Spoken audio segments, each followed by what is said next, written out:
마가복음 12장 28절로 34절 말씀. 마가복음 12장 28절로 34절 저하고 한 절씩 교독하십니다. 서기관 중 한 사람이 그들이 변론하는 것을 듣고 예수께서 잘 대답하신 줄을 알고 나와 묻되 모든 계명 중에 첫째가 무엇이니까?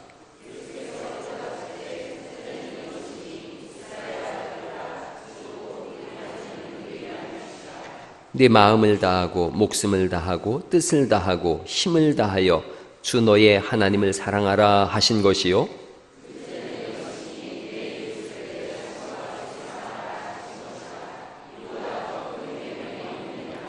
서기관이 이르되 선생님이여 옳소이다. 하나님은 한 분이시요 그 외에 다른 이가 없다 하신 말씀이 참이니이다.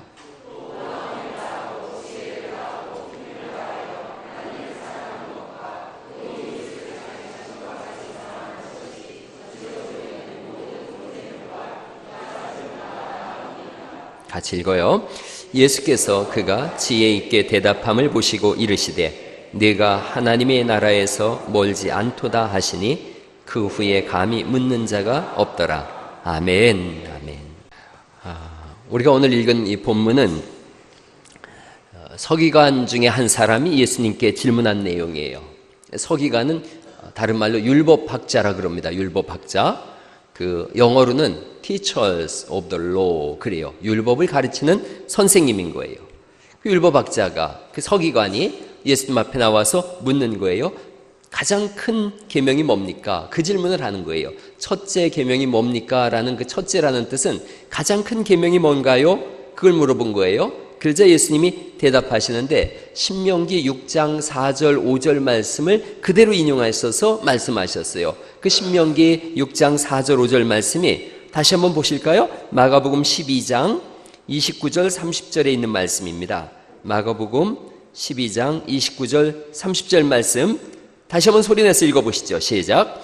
예수께서 대답하시되 첫째는 이것이니 이스라엘아 들으라. 주 곧 우리 하나님은 유일한 주시라. 네 마음을 다하고 목숨을 다하고 뜻을 다하고 힘을 다하여 주 너의 하나님을 사랑하라 하신 것이요. 이 말씀인 거예요.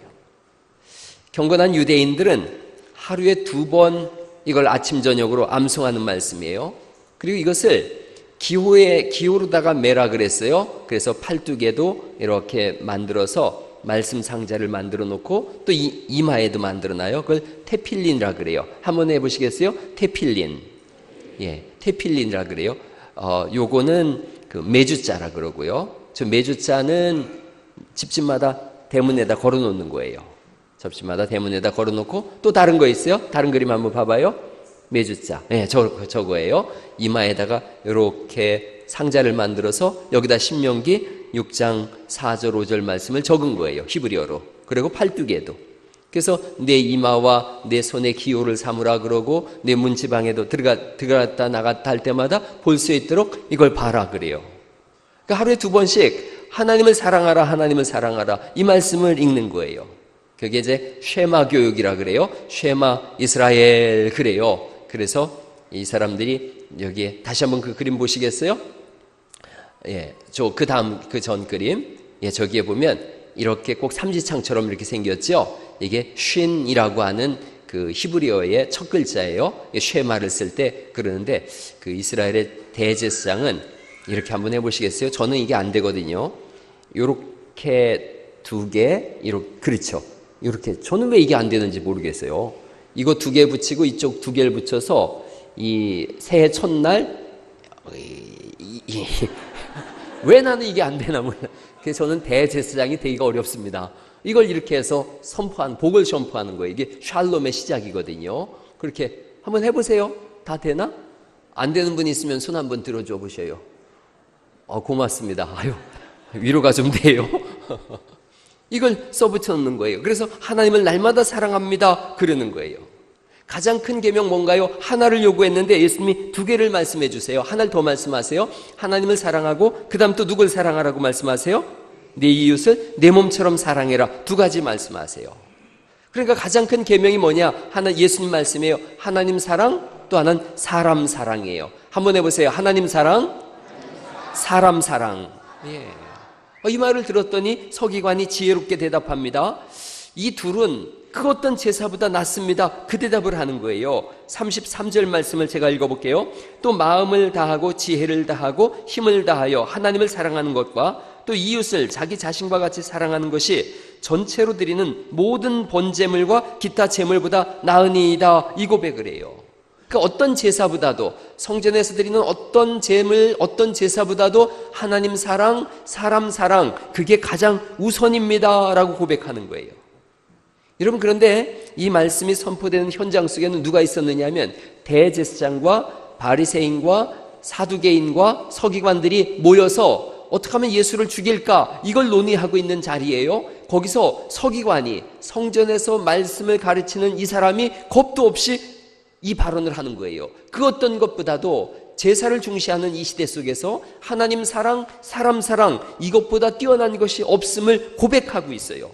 그러자 예수님께서 이 사람을 향해서 말하는 거예요. 그렇게 말씀하시죠. 내가 하나님 나라에서 가깝다 그러는 거예요. 34절이죠. 내가 하나님의 나라에서 멀지 않도다, 그렇게 칭찬을 하세요.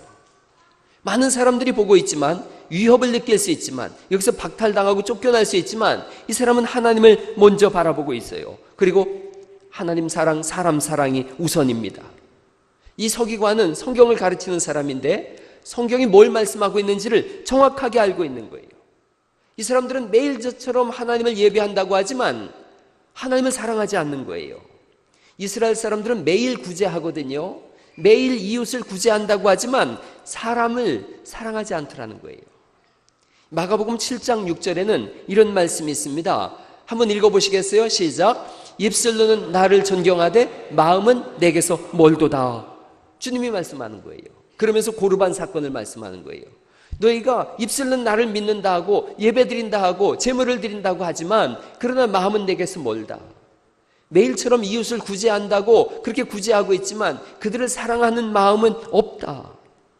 날마다 하나님 사랑해요, 이웃 사랑해요 하루에 2번씩 암송하고 있지만 어느 날부터인가 이것이 습관이 되고 형식이 됐다는 거예요. 매일 구제하고 있지만 구제하면서 사랑의 마음이 가는 게 아니라 거지 동냥하듯이 던져주는 거예요. 진실한 이웃 사랑이 없는 거예요. 모든 것이 종교 행위로 치부돼 버리더라는 거죠. 그래서 예수님 말씀하는 거예요. 그 사람들은 하나님 나라에서 멀리 있는 사람들이다. 서기관이 고백해요. 진짜 하나님 사랑, 진짜 이웃 사랑, 그것이 그 어떤 것보다 낫습니다. 그러자 예수님 말씀하는 거예요. 너는 하나님 나라에서 멀지 않다. 여러분, 형식적인 예배 행위, 형식적인 종교 행위에 대해서는 하나님조차도 신물이 났어요. 이사야서 1장 11절 말씀에 이런 말씀이 있습니다. 무수한 재물을 너희가 가져온다는 거예요. 숫송아지나 어린 양이나 순념수의 피를 가져오지만 내가 기뻐하지 않는다는 거예요. 너희가 예배한다고 오지만 내 마당만 밟고 있다는 거예요. 헛된 재물을 다시 가져오지 말라는 거예요. 안식일에 모인다, 주일에 모인다, 성회로 모인다, 그러면서 더불어 악을 행하는 것을 내가 견디지 못한다는 거예요. 16절 말씀부터 읽어보시겠어요? 시작. 악한 행실을 버리며 행악을 그치고 선행을 배우며 정의를 구하며 학대받는 자를 도와주며 고아를 위하여 신원하며 과부를 위하여 변호하라. 너희가 나를 사랑한다고 하면서 어찌하여 여전히 악을 행하고 어찌하여 사람들을 괴롭히고 있느냐는 거예요. 매주 예배는 드리고 있고 기도는 하고 있고 뜨겁게 찬송을 하지만 하나님을 모른다는 거예요. 하나님을. 그저 종교 행위를 하고 있을 뿐이에요. 많은 사람들이, 저는 장례식장 갔더니 그렇게 설교하는 목사도 봤어요. 뭐 천국보험 들어놨다고? 그런 설교를 하는 거예요. 천국보험을 들어놨다. 여러분, 죽음 이후에 보험 하나는 들어줘야지 되는데 여러 가지 보험이 있더라는 거예요. 유교도 있고 불교도 있고 기독교도 있는데, 야, 기독교 상품이 제일 좋다야. 이 기독교는 상품이 얼마나 좋은지 죽은 다음에 만기 환급금으로 천국을 줄 뿐 아니라 이 세상에서도 보너스도 준대. 그래서 들어가도 복을 받고 나가도 복을 받는다고 하는 것만, 하는 일마다 다 잘 되고 죽으면 천당. 특가 보험 상품 기독교. 그런 건 거예요. 그래서 하나님을 믿는 것을, 하나님을 알아가는 게 아니라, 하나님을 사랑하는 게 아니라 보험 하나 든 거예요. 하나님을 알려고도 하지 않고 배우려고도 하지 않고 하나님과 교제하려고도 하지 않아요. 아담과 하와가 타락해서 숨어 있을 때에 하나님이 아담아 아담아 불러요. 왜 불렀나 그랬더니 너희를 불러 그의 아들 우리 주 예수 그리스도와 교제케 하시는 하나님은 믿으실 수 있는 분이다. 교제하기 위해서 우리를 부르셨는데 교제는 상관없어져 버렸어요. 교제는 떠나갔어요. 하나님을 알려고 하지 않아요. 그냥 보험 하나 드러났어요. 여러분, 이게 구약에서 제가 오늘 예를 들어서 말씀드리려고 그래요. 이 사건의 구약적 맥락에서 사사기 17장 6절에 이런 말씀이 있습니다. 사사기 17장 6절 말씀을 같이 한번 읽어보시죠. 시작. 그때에는 이스라엘에 왕이 없었으므로 사람마다 자기 소견에 옳은 대로 행하였더라. 자기가 법이 된 거예요. 하나님이 없다는 거예요. 이 사사기 17장에 보면 미가라고 하는 사람이 나와요. 미가와 그의 어머니의 대화가 나오는데 17장 2절 3절에 이런 말씀이 있습니다. 미가의 어머니가 은 1,100을 잃어버렸어요. 그래서 저주했어요. 어떤 놈이 은 1,100을 가져갔는데 그놈 저주가 있을 거다. 그랬더니 그 아들이 미가가 들었어요. 그게 자기 귀에 들렸어요. 그러니까 무서우니까 뭐라 그래요? 어머니 그 은이 내게 있나이다. 그랬더니 그 엄마가 또 뭐라 그래요? 내 아들이 여호와께 복받기를 원하노라. 아주 믿음 좋은 모자지간의 대화 같지요? 그런데 여러분, 그렇지가 않아요. 이 은 100을, 은 1,100을 가지고 뭘 하는지 아세요? 그 다음 말씀이 또 혹시 있나요 거기에? 미가가 은 1,100을 그의 어머니에게 도로 줬더니 엄마가 이렇게 얘기하는 거예요. 내 아들을 위하여 뭘 만든다는 거예요? 신상을 만들겠다는 거예요. 그래서 이 은을 너에게 도로 줄 테니까 여호와께 거룩히 드리라. 믿음 좋은 얘기 같지만 신상을 만들으라. 여러분, 은 1,100이 어느 정도였냐면 조금 지나서 레이윈이 지나가니까 미가 집안에서 그 사람을 자기 집안의 제사장으로 삼아요. 그리고 1년에 연봉으로 은 10을 주겠다 그래요. 옷과 은 10을 주겠다. 은 10개면 1년 연봉인데 대략 그냥 오늘날로 따져보죠. 평이하게 한 3천만 원이라고 따져봐요. 적게 잡아서. 그러면 은 1,100이면 얼마예요? 잘 계산이 안 나오죠? 뭐 가난한 걸 우리가 다 알고 있어요. 은 열이 3천만 원이면 은 1,100은 33억 원이에요. 엄청난 부자예요. 그 33억 원을 들여서 뭘 만든다는 거예요? 금신상을 만들겠다는 거예요. 2개를 만들어요. 우상을 만듭니다. 우상을 만든 것을 끝나지 않아요. 자기 아들에게 제사를 지내게 합니다. 그러니까 신상을 만드는 거예요. 신상을 만들면 자연히 신전이 따라와요. 신전이 생기면 자연히 제사장을 세워요. 제사장이 하는 일이 뭐냐? 제사의식을 만드는 거예요. 그러므로 인해서 종교적 행위를 하는 거예요. 이 종교적 행위의 목적이 뭐냐? 복을 받기 위함이에요. 하나님과의 인격적 관계가 아니에요. 복을 받기 위함이에요. 하나님이 이거 싫다는 거예요. 오지 말라는 거예요. 내 마당만 밟는다는 거예요. 너희가 드리는 제물로 인해서 내 코에서 아주 냄새가 난다는 거예요. 나는 너희가 모이는 것도 역겹다는 거예요. 하나님을 만나지 못하면 모든 예배가 하나님이 보실 때에 지저분한 모임이 되더라는 거예요.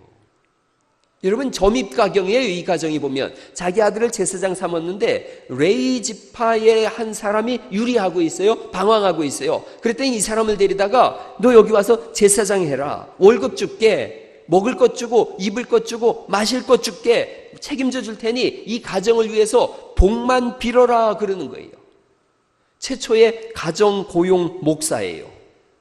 월급을 받아요. 그러니까 뭔가 해야 되잖아요. 아무것도 안 하고 놀고 있으면 안 되니까 제사의식을 만드는 거예요. 제사의식을 만들고서 신전에서 날마다 미가의 가정을 위해서 비나이다 비나이다를 하는 거예요.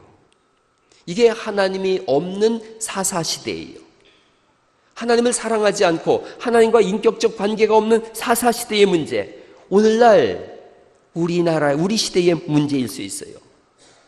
이 레위 지파 사람이 제사장이거든요. 그러면 각 지파마다 돈을 모아서 이 사람을 먹여줘야 되는데 그런 일이 없어요. 하나님을 모르니까 제사장도 없는 거예요. 그러니까 뭘 먹을까, 뭘 마실까, 뭘 입을까 여기에 몰입하고 있어요. 그러다가 남의 집에 고용 제사장이 됐어요. 그러자 그 가정이 믿음으로 이렇게 사시오라고 하는 날선 말씀을 전하지 못하고 있는 거예요. 그저 비나이다만 하고 있는 거예요. 목사도 똑같아요. 목사가 만약 고용된 목사다 그러면 비나이다밖에 못하는 거예요. 목사가 하는 일이 뭐냐면 하나님의 뜻을 밝히 알고 그 뜻을 전하고 그 뜻대로 살라고 강력하게 전하는 것이 목사의 사명으로 아시길 바랍니다. 디모데후서 4장 2절의 말씀 보니까 너는 말씀을 전파하래요. 때를 얻든지 못 얻든지 항상 경책하고 경계하며 권하라 그랬어요. 경책이 뭐냐면 가르쳐서 징책할 것이 있으면 징책하라는 거예요. 징계할 것이 있으면 징계하라는 거예요. 징책하고 징계하고 그리고 상처받으면 권면해서 그가 살아날 수 있도록 하라는 거예요. 그게 성경이 목사에게 요구하는 목사의 삶이에요. 그러니까 제가 하는 일이 뭐냐, 신앙생활을 제대로 못하면 징책하는 거예요. 그래도 못하면 징계하는 거예요. 그리고 권하는 거예요. 여러분, 받아들이는 은혜가 있기를 간절히 바랍니다. 목사한테 뭘 요구해야 되냐면 이런 걸 요구하는 거예요. 목사한테 요구하는 건 하나님은 저에게 어떤 삶을 살라고 하시나요? 이걸 물어보는 거예요. 목사한테. 한번 읽어보세요. 시작. 저에게 어떤 삶을 살라고 하시나요? 그래야 말이 통하는 거예요. 목사에게 뭘 요구해야 되는가 와서 목사님, 저는 이러이러한 상황 속에 있습니다. 하나님은 저에게 어떤 삶을 살라고 말씀하시나요? 그럼 목사가 거기에 대해서 정확하게 하나님의 말씀으로 전해줘야 되는 거예요. 예를 들어서 우리 교회 가족이 식당을 하면서 술을 판다. 그러면 와서 물어봐야 되는 거예요. 목사님, 제가 식당 하는데 술을 팔아야 되나요? 말아야 되나요? 물어보는 거예요. 하나님은 뭘 원하시나요? 그렇게 물어야 목사가 쉽게 얘기하죠. 성경에 보니까 술 팔면 안 되겠습니다. 그러면 아멘 하고 가는 거죠. 할렐루야. 그래야 서로 시험이 안 드는 거예요. 여러분, 저와 여러분은 인간관계로 맺혀져 있어요. 인간관계로. 그렇기 때문에 인간관계로 맺혀져 있으면 할 말을 제대로 못해요.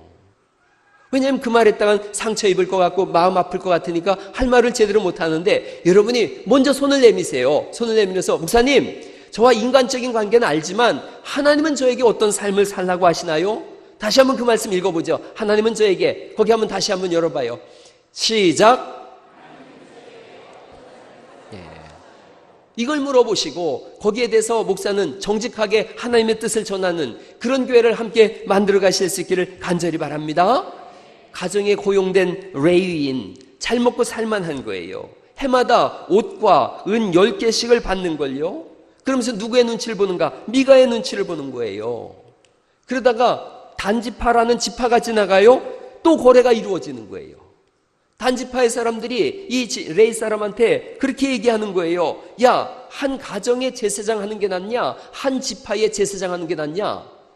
이 사람은 지금 돈 때문에 움직이는 사람이거든요. 그러니까 당연히 한 지파의 제사장 하는 것이 낫죠. 그랬더니 그 마음이 기뻐서 에봇과 드라빔을 훔쳐가지고 또 새긴 우상도 훔쳐가지고 그 단지파를 따라가는 거예요. 신앙이 뭔지도 모르고 하나님을 향한 사랑이 뭔지도 모르는 거예요. 이게 지금 성경이 우리에게 들려주는 거예요. 이 당시 사람들이 그러했는데 오늘날도 그렇지 않겠냐는 거예요. 만약에 이 사람이 블레셋에 끌려갔어요. 블레셋이 이 사람을 잡아갔다고 생각해 보세요. 블레셋 가족이, 블레셋 지파가 이렇게 얘기하겠죠. 블레셋 사람들이, 야, 한 지파를 섬기는 게 낫냐? 한 나라를 섬기는 게 낫냐? 그러면 블레셋은 우상 섬기는 나라거든요. 이 사람은 돈 때문에 움직이는 거니까, 그럼 내가 블레셋에 가서 너희들이 섬기는 바알신한테 나도 제사하겠다. 당연히 그러지 않겠냔 말이죠. 누구를 모르는 거냐? 하나님을 모르는 거예요. 여러분, 단지파는 이 제사장을 얻었어요. 그러면 말씀을 듣질 못하니까, 돈 때문에 움직이는 사람을 제사장으로 세웠으니까 이들이 한 일이 뭐냐면 사사기 18장 27절 말씀이에요. 이런 말씀이 있습니다. 단자손이 미가가 만든 것과 그 제사장을 취하여 라이스에 이르러, 그 다음 같이 한번 읽어보죠. 시작. 한가하고 걱정 없이 사는 백성을 만나 칼날로 그들을 치며 그 성읍을 불살랐다는 거예요. 그러니까 하나님 사랑도 없고 사람 사랑도 없는 거예요. 성경이 우리에게 들려주는 말씀이 뭐냐? 이스라엘이 하나님을 알지 못했다. 은혜를 부어주면 부어줄수록 더욱 악하게 행동하더라는 거죠. 감사도 없고 자꾸 주니까 이제는 익숙해져서 더 달라고 요구만 할 뿐이라는 거예요. 우리에게 들려주는 말씀이에요. 우리가 처음에 주를 만났어요. 처음에 예수님 만났더니 너무 좋은 거예요. 큰 감동이 있는 거예요. 모든 예배도 다 드리고 새벽 예배를 나와가지고 목사를 깜짝 놀래키기도 하고, 처음 예수 믿었을 때 그랬는데 찬송도 부르잖아요. 내가 처음 주를 만났을 때 찬송도 불러요. 여러분 처음을 생각해 보세요. 저도 목사니까 목사 안수 받을 때, 여기 장로님들 계시니까 장로 임직할 때, 안수 집사님으로 임직할 때, 권사로 임직되어질 때, 소리집사로 호명되어질 때, 그때 여러분 어떤 기억하셨어요? 어떤 생각하셨어요? 기억해 보세요. 각오하고 기도하고 결심하고 결단했잖아요. 내가 이제 믿음으로 살아야 되겠다. 예배에 열심을 내야 되겠다. 기도하는 삶을 살아야 되겠다.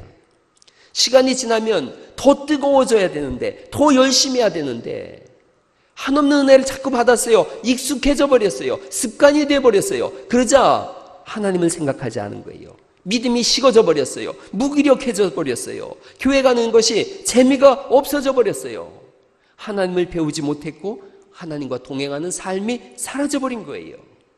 여러분 오늘 이 말씀을 드리면서 예배에, 아니 신앙에 반전을 가져올 수 있기를 간절히 축원합니다. 다시 예배를 해봐야 되겠다. 다시 기도를 해야 되겠다. 다시 찬송을 시작해야 되겠다. 다시 열정을 회복해야 되겠다. 연애할 때 아이들이, 요즘 아이들이 그런데요, 연애하면서 요 이 땅 오늘부터 1일이야, 오늘부터 1일이야 그런데요. 여러분 매일이 하나님과 영원한 1일 될 수 있기를 간절히 바랍니다. 오늘 그렇게 한번 고백해 보세요. 하나님 오늘부터 1일입니다. 다시 시작입니다. 한번 읽어보시죠. 시작. 하나님 오늘부터 1일입니다. 다시 시작입니다. 네. 옆에 분한테 한번 광고하세요. 오늘부터 하나님과 난 1일이다 한번 해주세요. 시작. 그럼요, 다시 시작하는 거예요. 다시.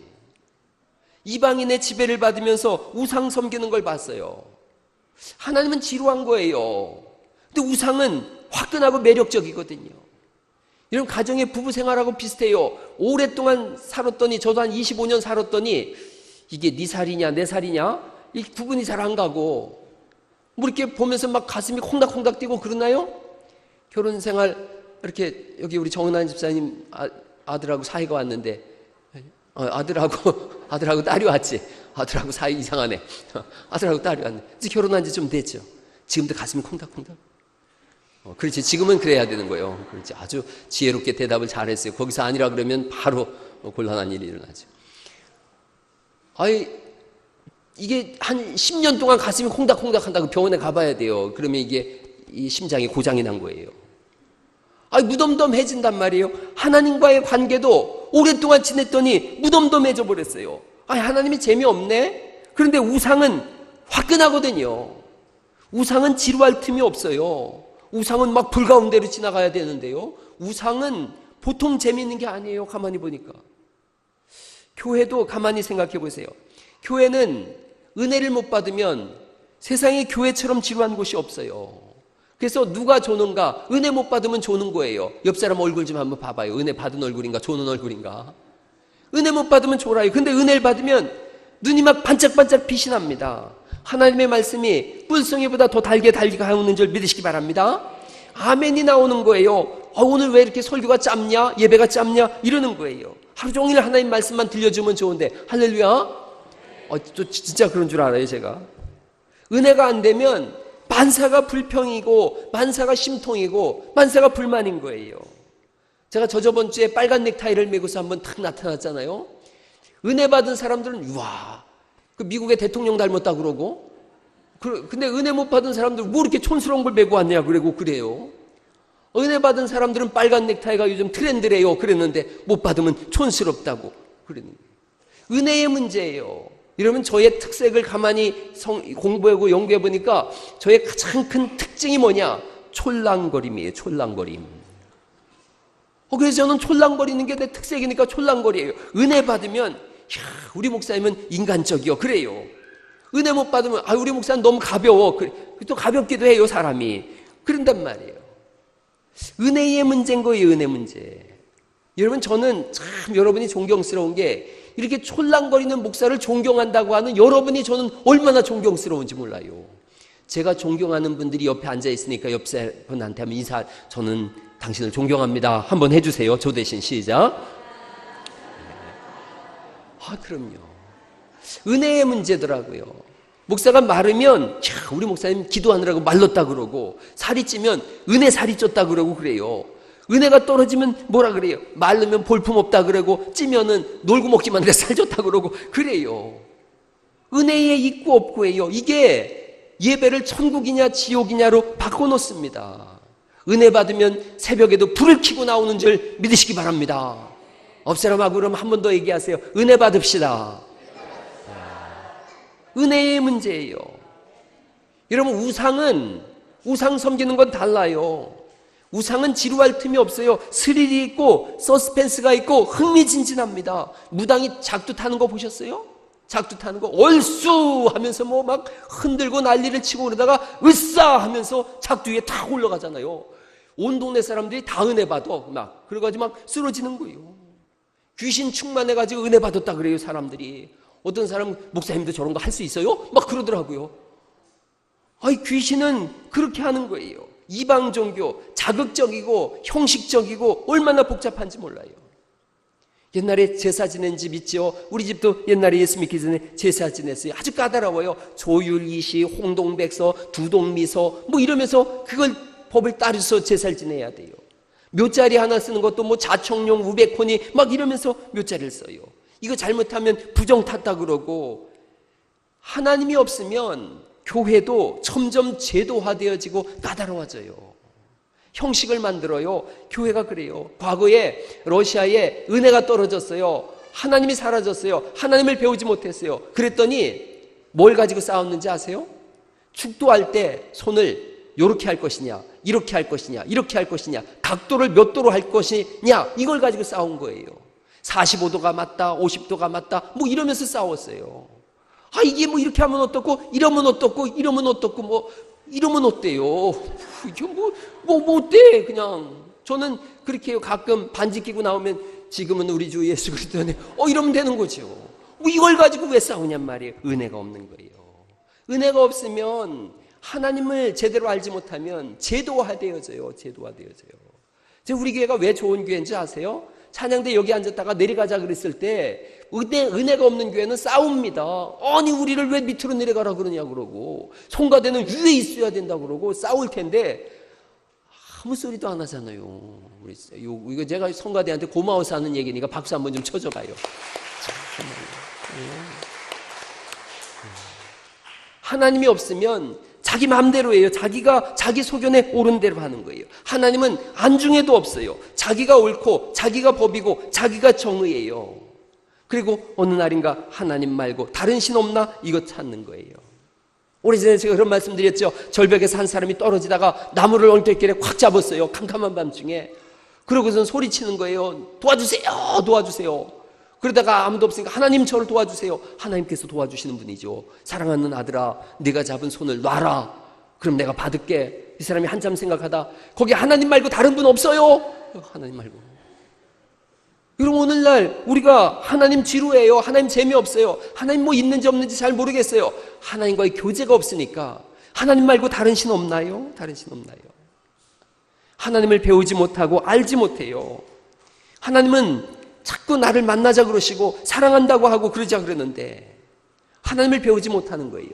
무조건적인 은혜를 자꾸 쏟아부어 주니까 나중엔 습관이 되어지고 형식이 되어져 버렸어요.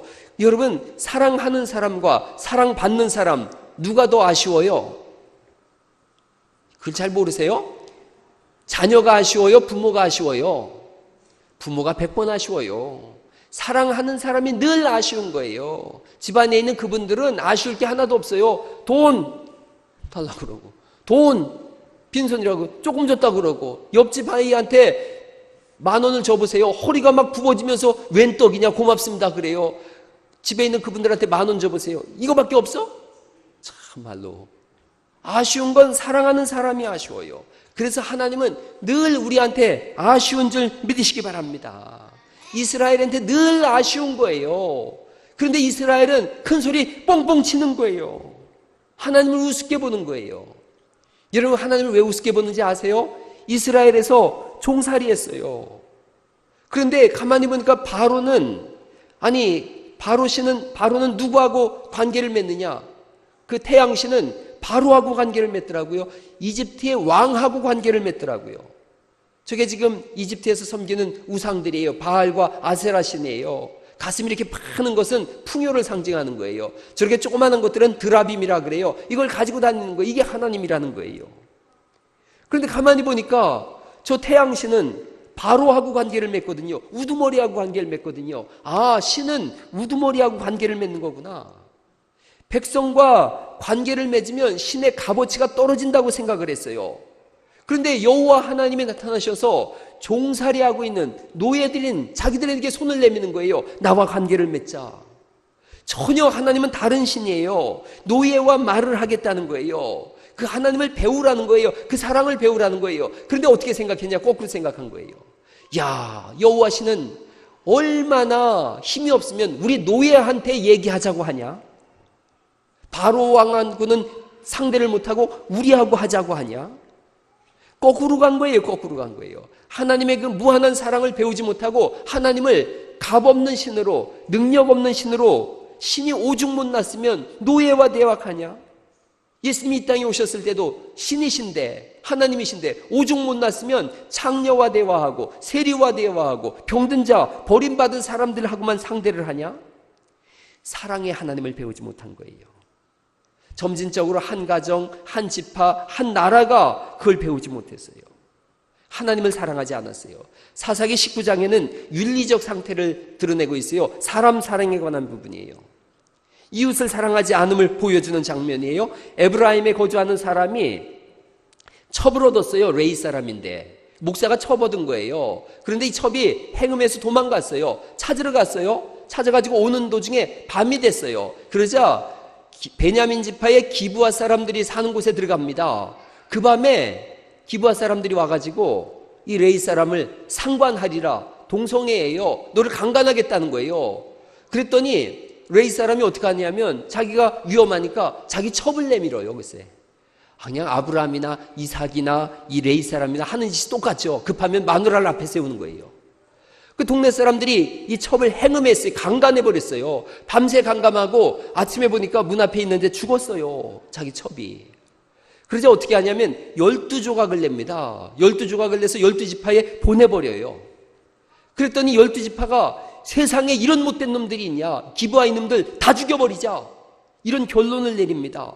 그리고 전쟁을 하자 모이기 시작하는데 기가 막혀요. 사사기 20장에 보니까 자기 동족 죽이겠다고 몇 명이 모이냐면 보병만 40만 명이 모입니다. 40만 명. 40만 명이 모이니까 베냐민 지파도 가만히 있을 수 없잖아요. 자기네 지파 기브아 사람이 죽게 생겼으니까 우리도 모여라. 그래서 26,700명이 모여요. 동족 간에 전쟁을 하는데 426,700명이 모여서 싸웁니다. 여러분, 기가 막힌 내용이 있어요. 외적이 쳐들어왔을 때 모인 숫자가 가나안 땅 야빈이 쳐들어왔을 땐 딸랑 10,000명 모였어요. 미디안이 쳐들어왔을 때는 32,000명이 모였어요. 그런데 동족을 죽이자고 할 때는 40만 명이 모여요. 인간의 악함이 여기 있어요. 동족 죽이자고 하는 데는 외적이 쳐들어왔을 때보다 42배로 많이 모여요.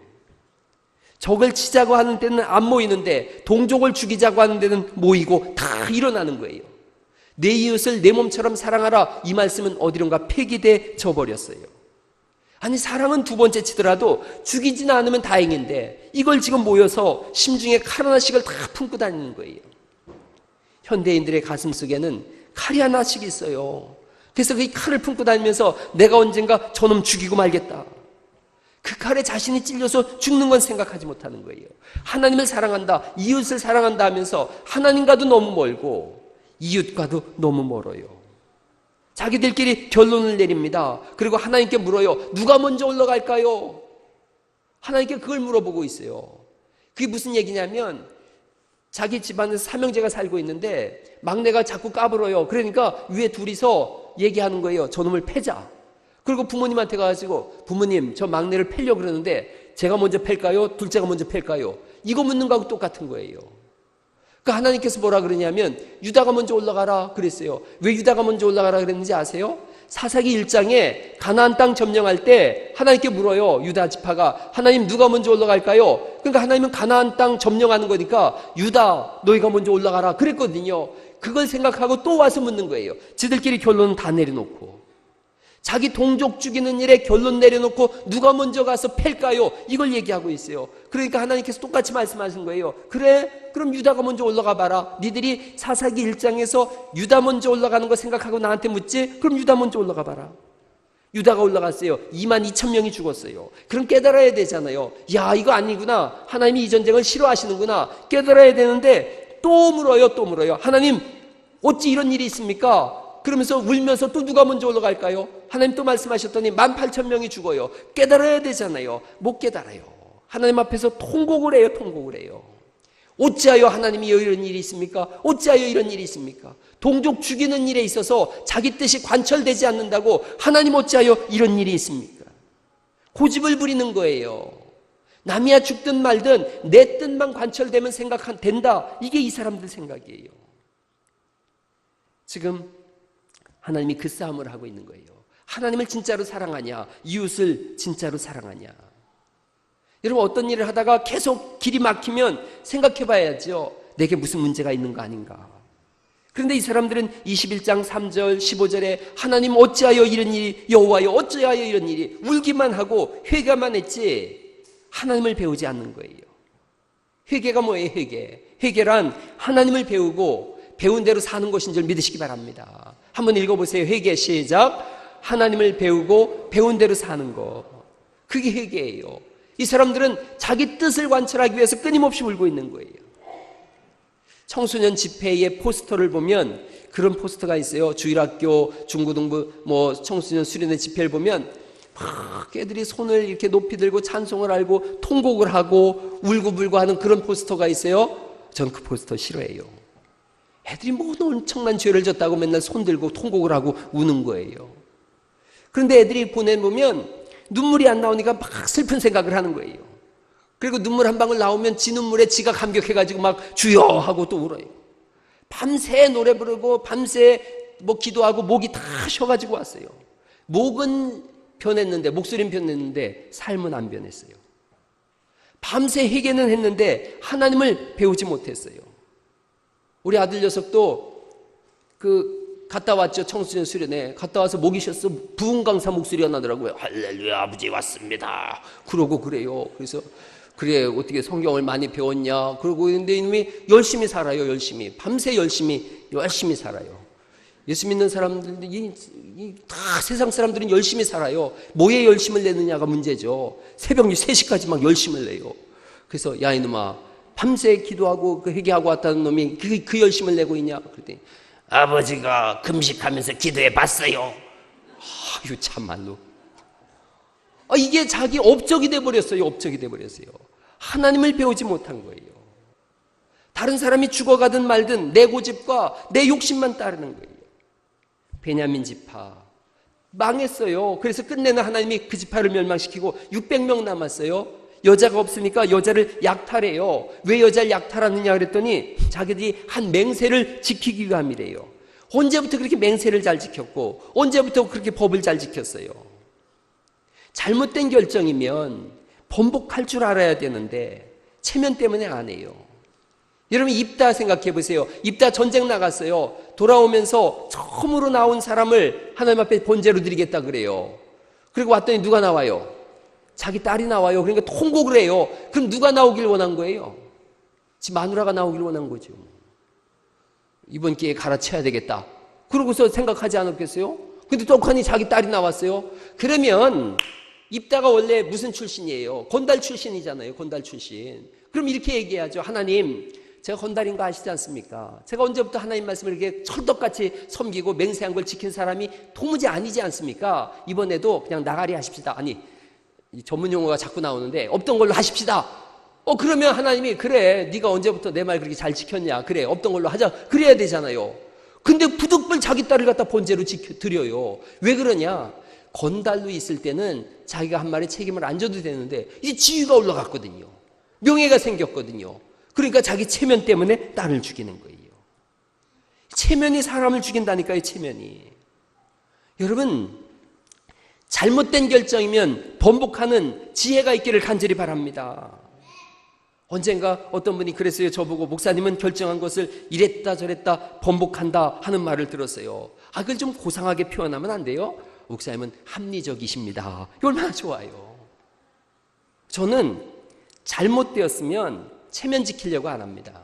제가 잘못 결정했으면 그래도 목사가 한 거니까 하시오 이런 얘기 안 합니다. 절대로 그렇게 안 해요. 잘못했으면 미안합니다. 잘못했습니다. 수정합시다. 그래야 합리적이죠. 내가 틀렸다고 고집 부리지 않습니다. 그게 인간적인 거예요. 그리고 그게 하나님적인 줄 믿으시기 바랍니다. 그렇게 하는 거예요. 그게 하나님 사랑, 사람 사랑이에요. 말로만 되는 게 아니고 예배당에 나와서 여기 이렇게 나와 있음으로 되는 것이 아니라 진짜로 해보는 거예요. 진짜로 사랑하는 거예요. 진짜로 하나님을 사랑하고 진짜로 사람을 사랑하는 은혜가 있기를 간절히 바랍니다. 거기에 회복이 있고 거기에 치유가 있는 거예요. 거기에 하나님 나라가 있는 거예요. 예수님이 지금 그 말씀하는 거예요. 무수히 예배하지 않느냐, 엄청나게 기도하지 않느냐, 엄청난 제물을 드리지 않느냐, 그러면서도 왜 하나님 사랑하지 않고 사람 사랑하지 않냐. 너희가 가져오는 그걸로 인해서 내 코에서 냄새가 난다. 제가 어떤 글을 읽어보니까 운명을 앞둔 한 분이 눈에 살기가 등등해서 철철 넘치는 거예요. 죽어도 그놈 때문에 눈을 못 감습니다. 옆에 지혜로운 분이 얘기해 주더래요. 그놈 용서하지 못하면 죽어도 당신 말대로 눈 못 감을 겁니다. 그런데 그놈 용서하면 죽어서도 당신은 눈 감을 수 있습니다. 어떻게 할 겁니까? 여러분, 내가 죽어도 눈 못 감어. 죽어도 그 사람은 눈 못 감어요. 그러면 이번에 한참을 생각하다가 얘기하더래요. 하나님 사랑, 사람 사랑입니다. 그리고 평안하게 눈 감았다 그래요. 오늘 하나님 사랑, 사람 사랑인 줄 믿으시기 바랍니다. 결론을 말씀드리죠. 그럼 어떻게 하나님 사랑하고 어떻게 사람 사랑하나? 오래전에 제가 정몽주와 이방원의 시를 한번 읽어드린 적이 있어요. 단심가와 하여가예요. 하나님 어떻게 사랑하나 단심가를 부르시면 돼요. 한번 읽어보시겠어요? 같이 시작. 이 몸이 죽고 죽어 100번 고쳐 죽어 백골이 진토되어 넋이라도 있고 없고 임양한 일편단심이야 가실 줄이 있으랴. 하나님 사랑 그렇게 하는 거예요. 변함없이 사랑하는 거예요. 철기동을 받고 사랑하는 거예요. 그럼 사람은 어떻게 사랑하는가? 한번 또 읽어보죠. 시작. 이런들 어떠하리 저런들 어떠하리 만수산 드렁치기 얽혀진들 어떠하리 우리도 이같이 얽혀 100년까지 누리리라.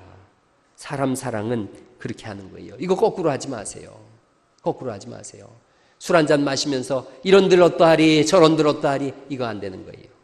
임양한 일편단심이야 가실 줄이 있으랴 이렇게 하는 거예요. 그러나 사람과의 관계 속에서 어떤 문제가 생겼을 때 이런들 어떠하리 저런들 어떠하리 그렇게 해야지.